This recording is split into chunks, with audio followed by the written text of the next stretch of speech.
As a 26-year-old who's just starting out in my career, the COVID-19 crisis has got me really worried about my finances, from how much money should I be saving every month to which industry should I be investing in now. So I turned to the internet to see whether others had the same worries as me and what answers there were for us out there. We posed these financial questions that millennials have to 4 bloggers and 2 financial experts. We don't give financial advice. We are more concerned with getting your mind right. I've never ever positioned myself as an expert. It's about learning what I've done that has worked for me. If you are interested enough, you actually don't need qualification to learn about personal finance. When I conduct seminars, millennials putting their hands up, wanting to ask questions, it's very key attitude and we are prepared to learn. How much should I be saving at this time given the uncertain outlook? So I noticed that while going through financial blogs, people had a lot of questions about savings. What percentage of their income should they save? And how much they should have saved in the event of a crisis? We always see as like 3 to 6 months. It depends on the number of dependents, right? Like I'll always share I have 7 dependents. So I would tag it at 12 months of living expenses just because I have so many dependents. If I had less, then I would go for like maybe 6 months. Some people who suffer like anxiety issues, then maybe they would need like 18 months just to be a bit safer. So you have to decide what you're comfortable with.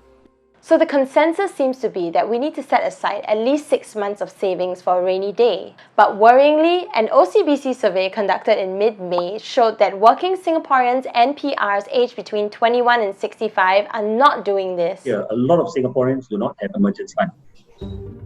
We surveyed 1,000 Singaporeans. 70% had 6 months or less of emergency funds. 27% are going to set aside less for retirement. 55% want to reduce savings. If you are not saving enough, you're cutting back on savings, and then maybe what you should do is cut back on unnecessary expenses for start. Savings is very, very important. You need to set aside at least 20% of your income in the form of savings. So, what is a good way to manage my monthly earnings? As someone who's only been working for a few years, after paying off all my bills, my monthly income isn't a lot. So I'm always wondering, how much should I be setting aside for savings and how much should I be putting into investments? Saving is actually only one pillar of like personal finance. So then you have like earnings, investments. If you suck at saving money, just work on the other 2. If you suck at like investing, then like work on the other 2. Work on at least 2. If I get a chance to speak to young adults, I always say that all of us, we have a personal money equation. The left side, we're borrowing personal finance side. It all starts with income. And after we take away our savings and after we take away our fixed expenses that we have to pay anyway, what is left behind is durable expenses that we can spend. Most people like to talk about the right side. How can they make more money? It's actually the left side that makes you lose. And why is the left side? It's about earning a good income. Right? So the first question I think young people need to go and ask, how can I remain relevant? How can I, even in a pandemic like this, continue to be able to have a job? If you earn a good income and a very stable income, you are actually the best bond asset class in the portfolio. Because the market can be so volatile, but you're always earning an income, right? The income is coming in. How long is it okay to be unemployed in this climate? So for fresh graduates who are coming out of university and polytechnic, they're finding it very difficult to find jobs at the salaries that they want. And this pandemic has cost many people their jobs. Also, while waiting for a job, what can you do to make yourself more employable? When I actually did a poll, kind of like tried to understand from everyone how long they think that they will take to look for a new role. If they were to lose their job, the most common answer was like 12 months or so. So it's really critical to set aside at least 12 months, and I myself have done so as well. You could take this period to go and upgrade yourself, go and learn new skills. There's like a pressure to pick up IT skills. People tend to associate these IT skills with big data, learn to code. It's more about understanding where is your industry headed and how can you align yourself accordingly. If you just don't have a job, just take on any job that you can get at the moment to put food or money on the table.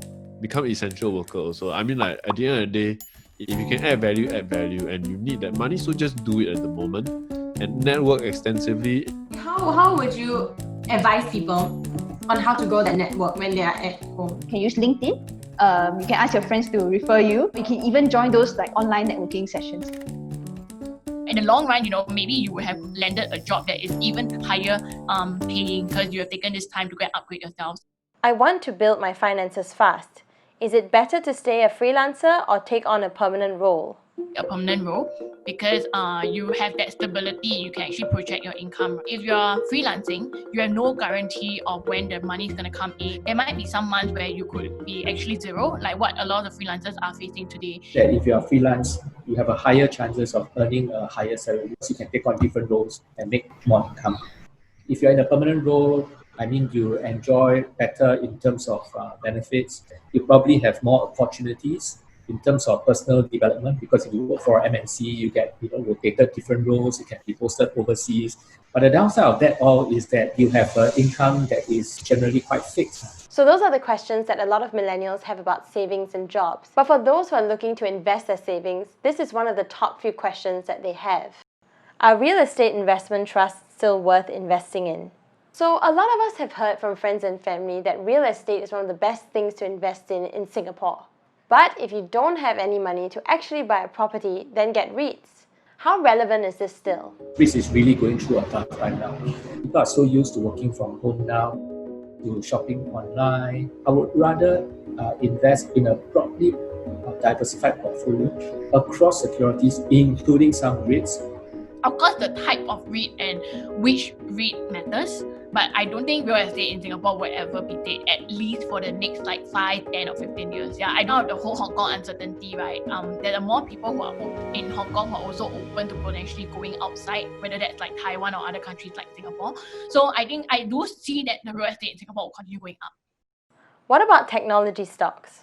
Stocks for technology companies like Zoom and e-commerce sites have been rallying since the pandemic hit us and have been really popular with investors. But are they still worth investing in now? Tech stocks have been running like crazy in the last 3 months. So COVID-19 has just given a lease of life to the technology sector. After running out a lot, what happens is investors then move money out of one sector into another sector that is underperformed. At some stage, money will start rotating. It's important to understand the business model a lot more and recognize the fact that after having run up so much, money could actually move into other areas which have underperformed. Sometimes in a crisis like this, you have opportunities that will throw themselves up. Things become undervalued, you have very interesting opportunities, and people get spooked and they take shelter, then they miss opportunities. This crisis will pass. If you're a millennial, I can almost guarantee you that you will be hit with at least 2 crises. Because every 10 to 20 years that we want, this is actually a good time to sit down and relook at your finances. Let's not waste this crisis. Remember, with any kind of financial advice, always tailor it to your own personal circumstances.